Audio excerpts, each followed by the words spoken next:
Second verse, same as the first. So, hey guys, it's Gonzo. I just sat here and recorded a half-hour video and it didn't record correctly. So, this is going to be an attempt number 2. My wife, over on her YouTube channel, writer Sam Wicker, since I was able to put that out, did this 20 question thing about books. So I decided to do my own version of it. Now I will only be sticking with fiction for this one because I could do an entire video just on nonfiction and or comics. So I'm just going to stick with regular fiction with this one. So let's give this one a go. Let's see if any of my answers change from the first version. So number 1, how many books are too many books in a book series? That for me, too many books is when things either begin to go nowhere, they become stale, or we start repeating the same actions over and over again. So I know there are a lot of book series that are absolutely fantastic and pretty long, like Jim Butcher's The Dresden Files and then the Vampire Hunter D novels, where we have 20, 30 books in a series, but we've never gone through the same thing twice, which is great. Now you get towards the end of, say, the Wheel of Time or Sword of Truth, and then things start to feel like we're going to put things on pause and go in a completely separate direction for about 3 books. That started to feel long-winded, but as long as it ties up towards the end and I'm not reading the same book twice, I think that you can go for a while. So there's no number limit on that. Number 2, how do you feel about cliffhangers? If they're done correctly and there's a payoff, they're great. If they are done to where you read the first 2 books in a series and then 20-something years later there's still no resolve with a gigantic cliffhanger ending in book 2, like Melanie Ron's Exile series, then it's very frustrating. So if it leads up to a 3rd book, then cliffhangers are great. I think that there are a lot of authors who kind of paint themselves into a corner. I know a lot of people who will immediately say a certain author with a King Killer series that has painted himself maybe into a corner and the payoff better be huge. But it depends on how it's set up. I mean, if you have a good cliffhanger and you have an ending, great. If not, what are we doing here?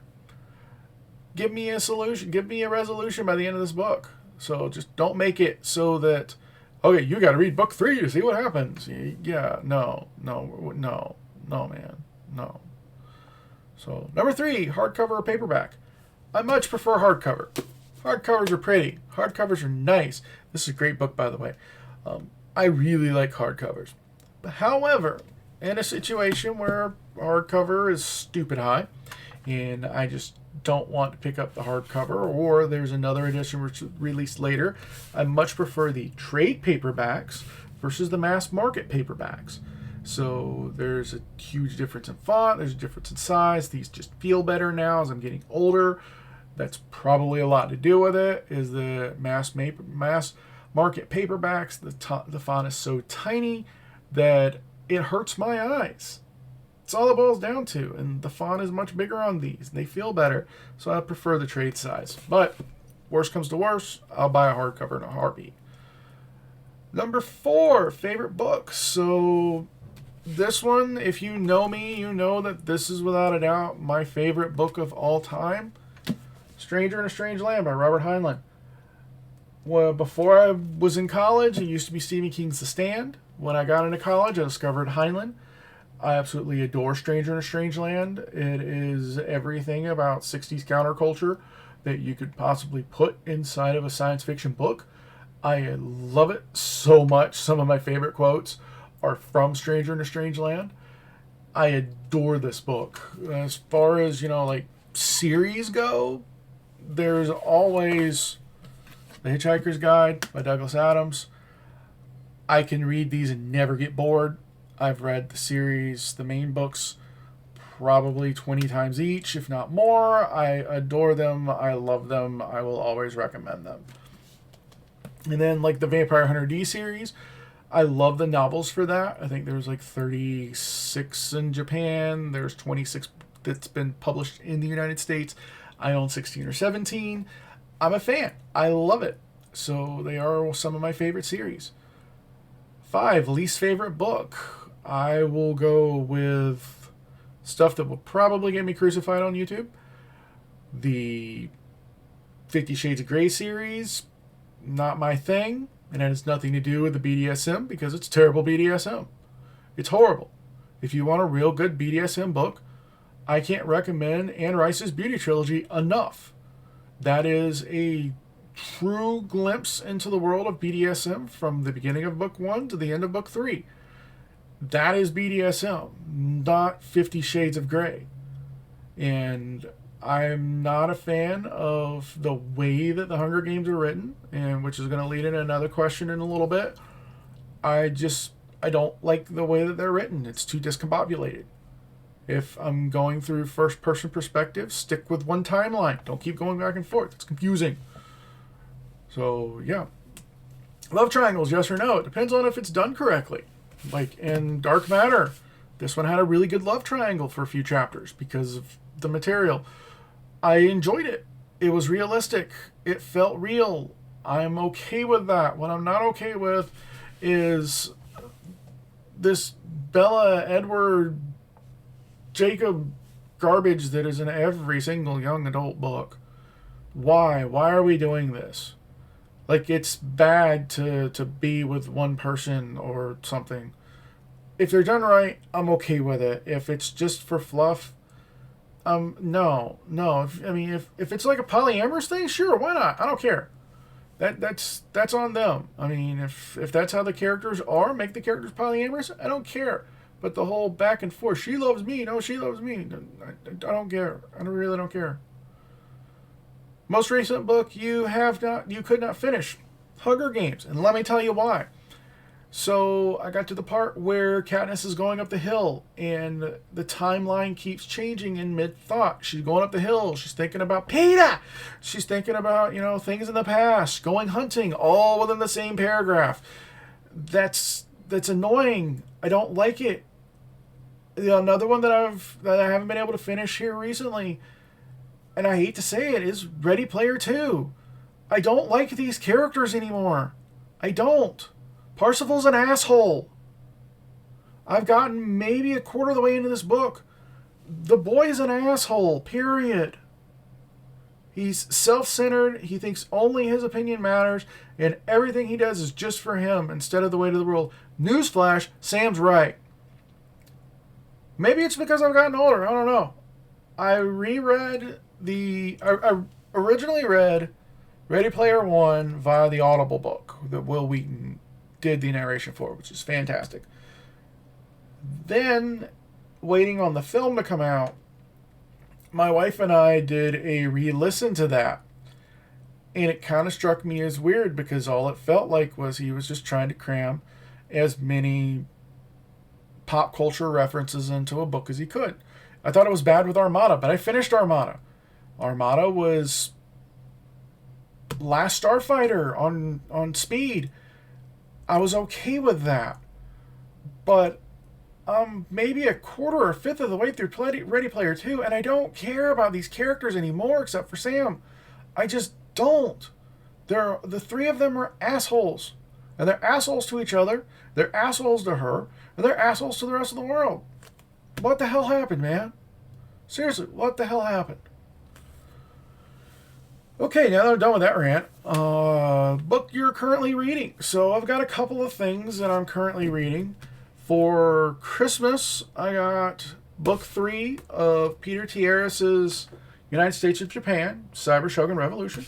And then the other day for my birthday, my wife actually gave me book 2, Mecha Samurai Empire. Book 3 is kind of a standalone side story. It's just a book that takes place in the universe, so I went ahead and started it. But I am going to start book 2 here very, very, very, very shortly. I am reading Lovecraft Country.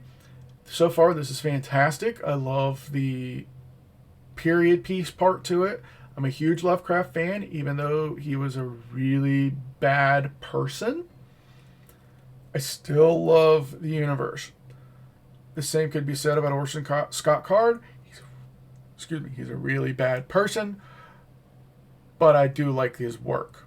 You can like the results and hate the author, except for J.K. Rowling. Yeah, that'll get me crucified for sure. But this is fantastic. And because most recently we picked up the second and third books, I'm going through my reread of Sleeping Giants, which this version is a reader advanced proof copy that a friend of mine picked up at San Diego Comic-Con a few years ago. But this was the Sylvain Nouvelle series. It's written a little bit differently. It's more transcripts than anything about what's going on in this universe. But I really enjoy the mythos with this. So this is absolutely fantastic. And then last year or so, my buddy Bernie, we've been reading this, nightly, every chance we get an opportunity to. The Girl Who Drank the Moon is a really, really, really cute fairy tale style book by Kelly Barnum. It's won a ton of freaking awards. I love the universe. There are days where we go to bed and I just go to sleep within like 5 minutes. And it mystifies my wife how I can do that. But if we can, we will read this because I do like reading in bed. And I can't wait to actually finish reading this, but this is fantastic. Number 9, the last book you recommended to somebody. Not counting this video, I did recommend the United States of Japan stuff to some people. I had a friend of mine online I did recommend Dark Matter to. I have recommended the Vampire Hunter D books to a lot of people on some old school anime groups on Facebook because a lot of people didn't even know that they existed, and they are well worth the read. And I will recommend a ton of books to different people. I do, honestly, I'll go ahead and recommend this right now. Let me pull it off my shelf. If you are a fan of old school Dungeons & Dragons style anime, The Record of Lodoss War, the Grey Witch novel, this is a beautiful hardcover that 7C put out. It does have some really interesting old school artwork in the front of it. I adore this book series.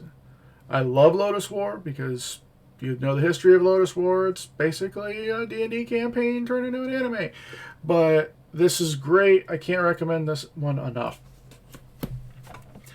10, the oldest book you've read. So I did some reading. I did some research into this once I heard Sam actually do this question. Not counting Beowulf, the Odyssey, Iliad, anything that was the creation of the modern hero. Not counting any of that stuff. I was going to go with War of the Worlds by H.G. Wells, but it turns out that was published a lot later than I assumed it was. So by checking everything, Dumas, all of the old classics that we go through, the Wells stuff, Connecticut Yankee, King Arthur's Court, anything by C.S. Lewis, I found out that the oldest book that I have read, fiction-wise, by publication date, is actually Frankenstein, or Frankenstein, which was published in 1818. I've always loved Shelley's modern Prometheus book more than Dracula by Stoker or even Phantom of the Opera. I just really, really love the tale against playing God. I do. The newest book that you've read, question number 11. So I will go ahead and say that even though it's book 3, Cyber Shogun Revolution by Peter Tierras, March 2020. So I do recommend these books. Start with the first one, United States of Japan, alternate history, kind of think Harry Turtledove, but this time it's more focused on the Japanese side versus let's try to beat the Nazis. So yeah, I do recommend that. Other than that, Lovecraft Country by Matt Ruff. I think the publication on this is 2017. And then Sleeping Giants, at least book 1 publication was 2016. So there's not a whole lot as far as, newer books. I tend to wait a little bit to pick up a book because I'm slack. And even this, like Girl Who Drank the Moon, 2016. So, yeah, those are the newest ones that I'm reading. Favorite author? There's a lot there. Robert Heinlein. Bottom line, Robert Heinlein. I mean, Starship Troopers, Stranger in a Strange Land. Gotta love Lazarus Long so much. The Cat Who Could Walk Through Walls. My Friday. I absolutely adore Heinlein, both his early stuff, his later stuff. I love Heinlein. I do love Douglas Adams, not just the Hitchhiker stuff, because Shada for Doctor Who is great. I've got that and Prison Planet for the Doctor Who series, which was an unfinished Douglas Adams book. Fantastic. So I love Douglas Adams. I love Ari Salvatore. The stuff he did with Forgotten Realms, bringing Dritz into the world, the Icewind Dale trilogy. I mean, there's just nothing but love for that. Same thing with Weiss and Hickman. What they did with Dragonlance put the modern fantasy out in the 80s. And then McCaffrey. Although everybody tends to focus more toward Pern, I'm more of an Acorna fan, but that's just me. And I do like Piers Anthony, even if it's just for On a Pale Horse. The rest of that series kind of, towards the end, it kind of peters out, but I love On a Pale Horse. On a Pale Horse is great. And then, of course, Neil Gaiman. Gaiman is, without a doubt, one of the greatest authors in the 20th century.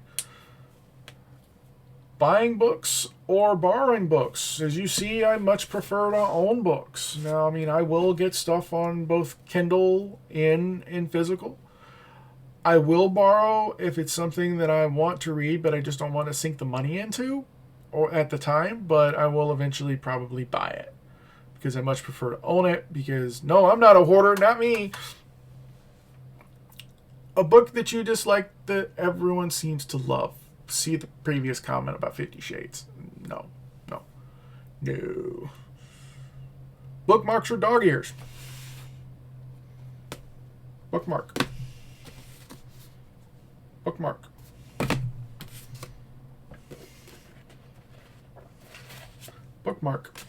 Dog ears are for savages. We don't dog ear in my house. It's all bookmarks. I don't care if it's a post-it note that's folded up. We don't dog ear in my house. A book you can always reread. Stranger in a Strange Land I can reread. I do a reread probably about every 3 or 4 years. I will reread the original Star Wars trilogy about every 10 years or so because there's so much more information that Lucas put in those books that was not in the films, and I adore that. The Hitchhiker's Guide trilogy I will reread whenever I just feel like it. I love those books. There's so many quotes from that series that I use on a daily basis. It's crazy. Can you read while listening to music? If it's instrumental stuff, sure. If it goes with the flow of the book. Like I know that when I was reading Dark Matter, because it's more science fiction science aspects to it more than anything, I was listening to like some lo-fi hip-hop.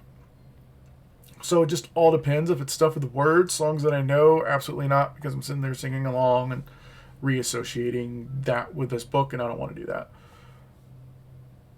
18, multiple point of views or one point of view. If you start off with first-person perspective, keep first-person perspective.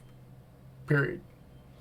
If you start off with multiple point of views or third-person perspective, I'm okay with multiple point of views. That way I can see what other characters are doing in this universe and what they're thinking. But don't start off with first person and then switch to something else. It's annoying. 19, do you read in one sitting or multiple days?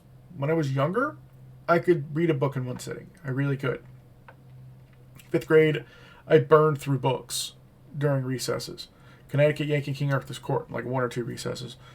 War of the Worlds in 1 or 2 recesses. Time Machine in 1. Huckleberry Finn in 1.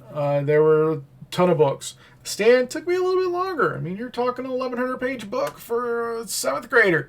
But it took me a few days. But now it does take me a while to read a book because, I'll be honest, my eyes get tired. I'm old. I'm getting old. Shit hurts. So, yeah, I can't do it anymore. I used to, but I can't anymore. Number 20, who do you tag in this video? I'm not going to tag anybody just because I don't know anybody else's YouTube channels. I will do some recommendations that have probably already been thrown out already in the video. One of the first ones, if you are a fan of any type of science fiction, space opera, Star Wars, Battlestar Galactica, The Expanse, anything like that, I recommend the Lensman series by E. Doc Smith. This is the precursor, the creation, the father of the modern space opera.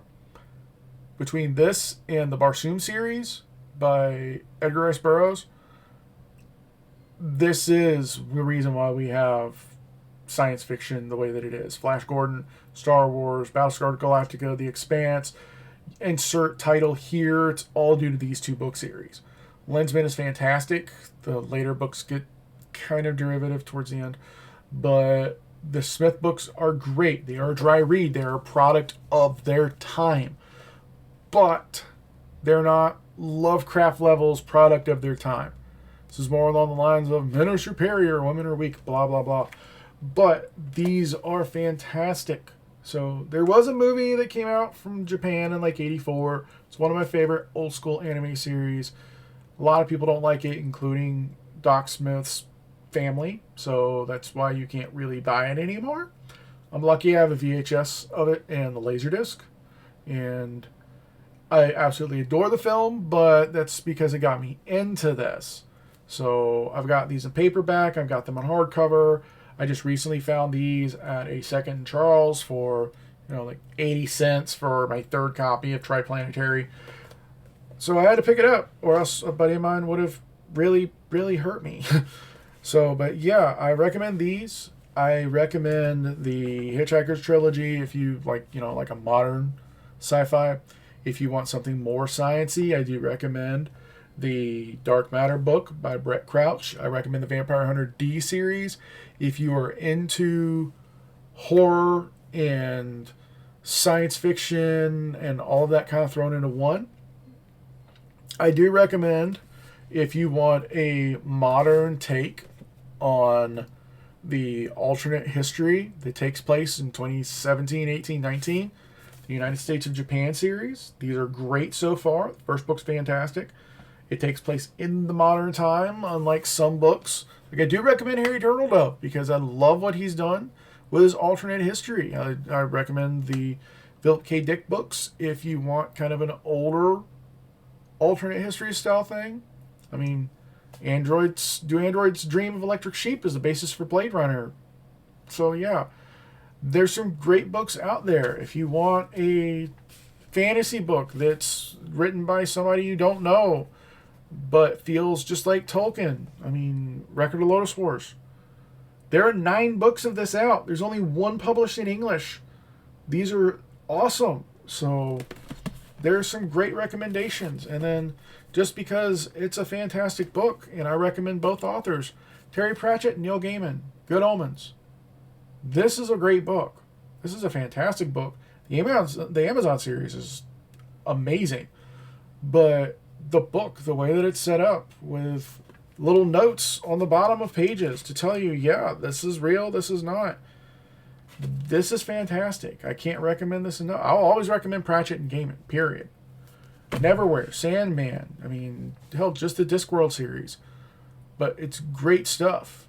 Now, depending on if this gets a couple of views, maybe a couple of comments, I might do one just on comics because there's a ton of comic books out there I can recommend. So yeah, I will see how this video goes and we'll go from there. So because she recommended it to me, I'm going to put it in the bottom. Go check out my wife's channel, Writer Sam Wicker. I'll have the link down over here. Yeah, something like that. So I'll have that down here. She is working on 3 books at the moment. One, she's almost done with the second draft. It is going to be awesome. Once that comes out, I will spam bomb the hell out of that everywhere because I can't wait for people to read this book. And then she has another book idea that popped up the other day, which is going to be great. So, yeah, I will catch you guys someday again. I might do a hotel series again. Questions about my time when I worked in hotels. I don't know. Figure it out. So, have a good one.